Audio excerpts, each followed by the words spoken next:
Choosing a method to solve quadratic equations. So far, we have seen 4 different methods for solving quadratic equations. And we learned about solving quadratic equations with factoring actually way back when we were just working on factoring.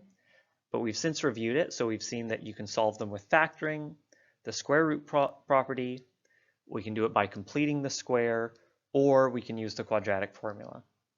But unless we're asked to solve an equation in one specific way, we get to choose the fastest and easiest method for that problem for ourselves.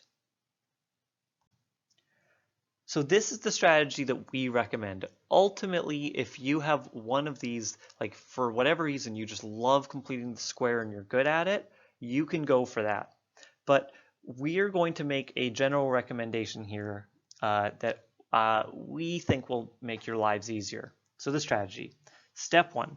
If the equation looks something like ax squared equals k or ax minus h squared equals k, then use the square root property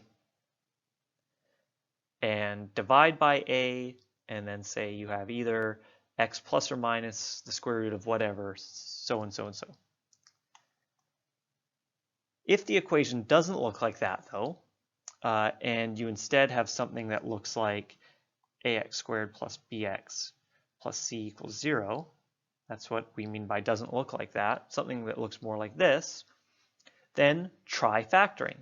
If this is something that's easy to factor, then go for it. At this point in the course, you should be pretty strong at factoring, and hopefully it shouldn't take too long.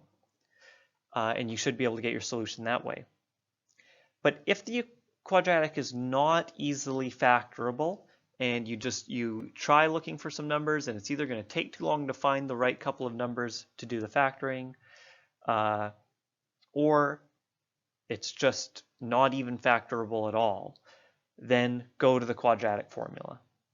Notice that in this list, we've totally left off completing the square, and that's because completing the square tends to be longer and more involved. It's a tricky skill that has room for errors, and so this is the strategy that we recommend. However, we also respect the fact that if you like completing the square and you're good at it, then go for it. You can use that for your strategy. But if we were to go with the advice that we're giving in this lesson, what would be the most appropriate method to solve each quadratic equation shown here? Well, for this first one, because we could so easily just divide by 5, and then apply the square root principle, we would use the square root principle.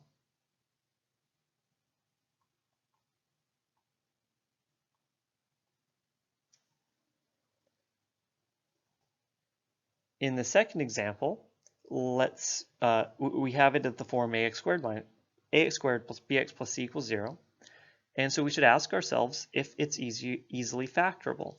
So I just grabbed the numbers 4 times 9, and that's 36.